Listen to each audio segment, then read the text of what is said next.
First, they came for the leftist political ideology, but we did not act because the federal is above the state. Then they came for another version of the leftist ideology, but we did not act because the federal is above the state.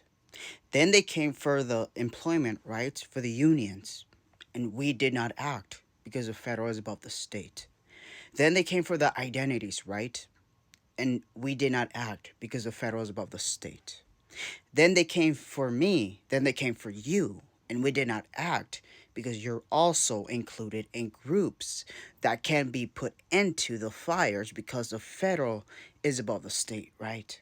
When will the federal being above the state not be an excuse for the encroachment against actual civil liberties, constitutional liberties, and state liberties? California lawmakers yesterday passed two legislations. One that would require the ICs to wear ID tags for their names, another that would prohibit them from wearing masks. Now, Governor Gavin Newsom is not a fan of signing these bills. In fact, he positions that the federal is above the state, so how is he going to force it? But there's things that the red states are doing where we're like, they shouldn't have the right to do that, yet they're doing it because they act first and litigate later, right? In this reality, we must acknowledge what can our governor do in order to defend us, and that has to come with state rights. He cannot defend the country as a whole, but he can defend the state. The fact that he's unwilling to maximize on that is his own choice, but you question yourself, who will defend us then? Because, they're coming for all of these people, whether in California, the Scott has said that if you're Latino, then you can be treated as non-citizen until proven otherwise. That is a severe encroachment. Who gets to defend, right? Is the federal being above the state an excuse when the Constitution is being eroded, when that is no longer binding to the federal because the courts are utilizing authoritarian law? Are we supposed to abide by authoritarian law as well? And here's the thing, I'm not for accelerationism, right? So I'm here speaking in regard to our governors acting as commanders in chief, right?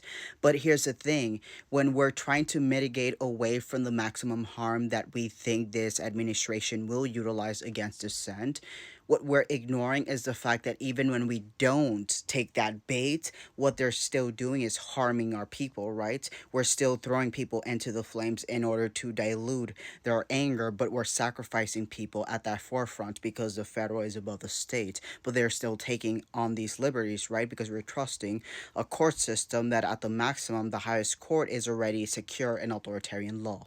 So in that avenues, what do we have but our state governor?